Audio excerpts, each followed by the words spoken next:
Families of Americans detained abroad are turning up the pressure on the Biden administration to bring their loved ones home. Outside the White House today, at least 20 families gathered, calling for President Biden to meet with them and to use all tools necessary to bring those loved ones home. This weekend at the White House Correspondents' Dinner, President Biden spoke directly to some of those families. Across government, experts are working day and night to bring our fellow Americans home. But my commitment is to bring them home. Among those at today's demonstration, the families of 3 Americans held in Iran, Siamak Namazi, Ahmad Shargi, and Murad Tabaz. Joining me here in the studio are the daughters of 2 of those men, Ariana and Hannah Shargi and Tara Tabaz. Ariana, Hannah, Tara, welcome. Thanks for being here. Thank you for having us. So Ariana, your families have been fighting for your father's release, for many others' release, for 5 years now. You've been speaking with officials and giving interviews. Why turn it up a notch? Why this demonstration outside the White House today? Well, we have been, speaking out for 5 years, but it just, with every day, it becomes more and more evident how crucial it is for the president and for the American government to bring our loved ones home. We really don't know what tomorrow brings. For example, our father, Ahmad Shargi, was caught in the fires and the riots in Evin prison just a few months ago. He very nearly died.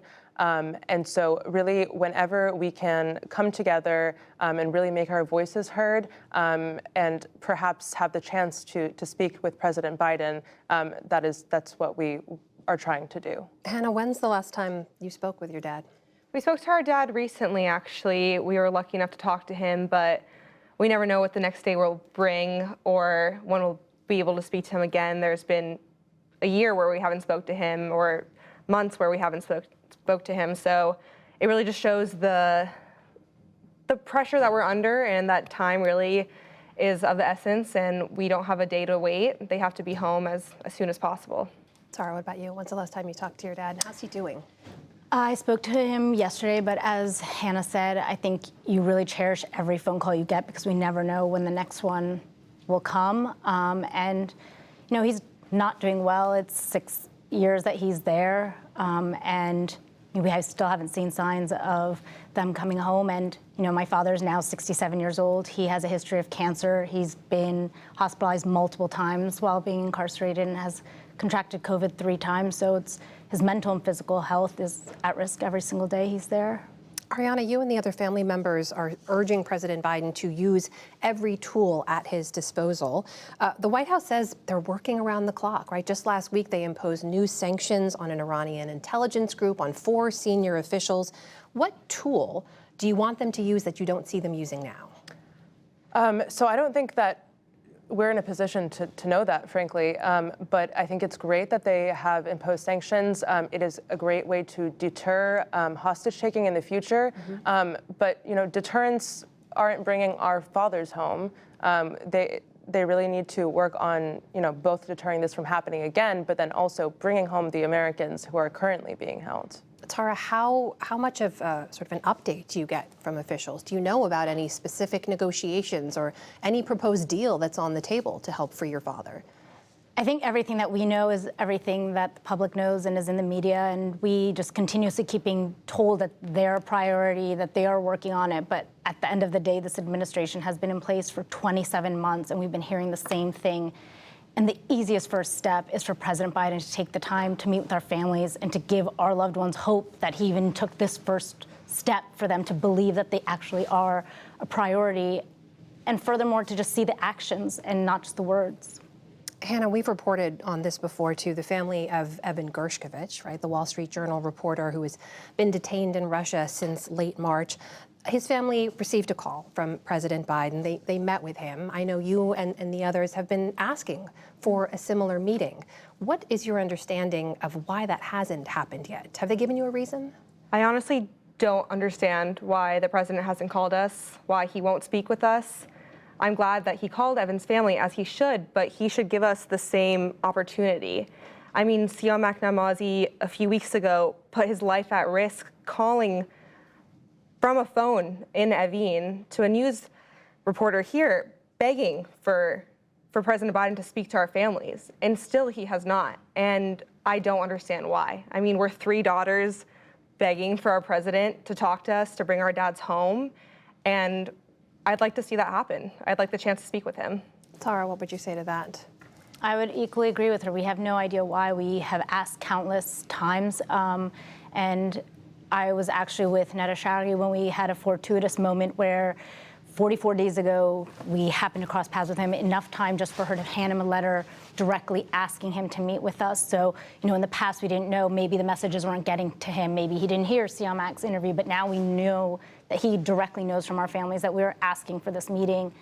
And 44 days have gone by, and we are still sitting here wondering why. What will it take for him to give us time to meet with us, hear our stories, hear how scared we are, and how much their lives are at risk every day that they are there. You've gotten no update, no word as to whether or not the president read the letter that your aunt, Neda Shari, handed to him. Is that right? No updates since then. So does it feel to you, Ariana, because we know there are a number of Americans detained in a number of countries overseas, does it feel to you in any way as if those who are detained in Iran are being seen differently for some reason by this administration? We obviously know it's an incredibly complicated political situation, given the ongoing nuclear talks. Do you feel like your families are being treated differently in some way? I don't know if we're being treated differently, but what I will say is that the administration has been able to get individuals who are being held hostage out of Russia, as Russia is currently in a war. I cannot see a situation more complicated than that one, so I don't understand how our situations are any more complicated than that. And as you know, the White House will say a meeting doesn't matter that much. We've heard before Secretary Blinken says he carries a card in his pocket with all the names of detained Americans abroad listed on it, that they are working around the clock, regardless of whether they have time for a call or a meeting. So help us understand why you think a face-to-face meeting is so important. Yeah. I mean, I know the president is an empathetic man. I know more than anyone he believes that a family has to be whole. And I want to tell him that we need our family to be whole again. I want to sit down and tell him how scared we are, tell him about our family, about our dad, and how much we need him. And all the sentiments are nice, that it's a priority. They carry the card. I appreciate it, but we need action, and I need to be able to say that sitting face to face with our president. We need action. Tara, given how complicated it is, and we've heard even the White House's lead hostage negotiator, Rajan Karsten, say that this is very complicated. Iran is very difficult to deal with. Do you think a face-to-face meeting would help shake something loose for some reason?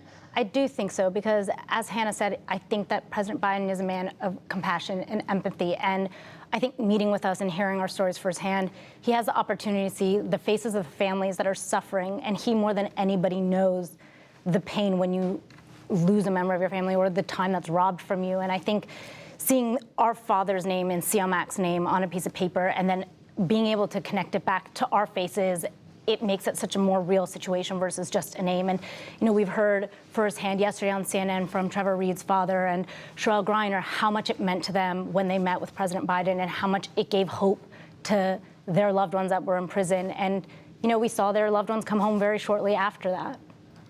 Well, we thank all 3 of you for being here with us today. We're thinking about your fathers and your families, and thank you for being here. Thank you for having me. To talk to us, Ariana Shargi, Hannah Shargi, and Tara Tabaz. Thanks. Thank you so much.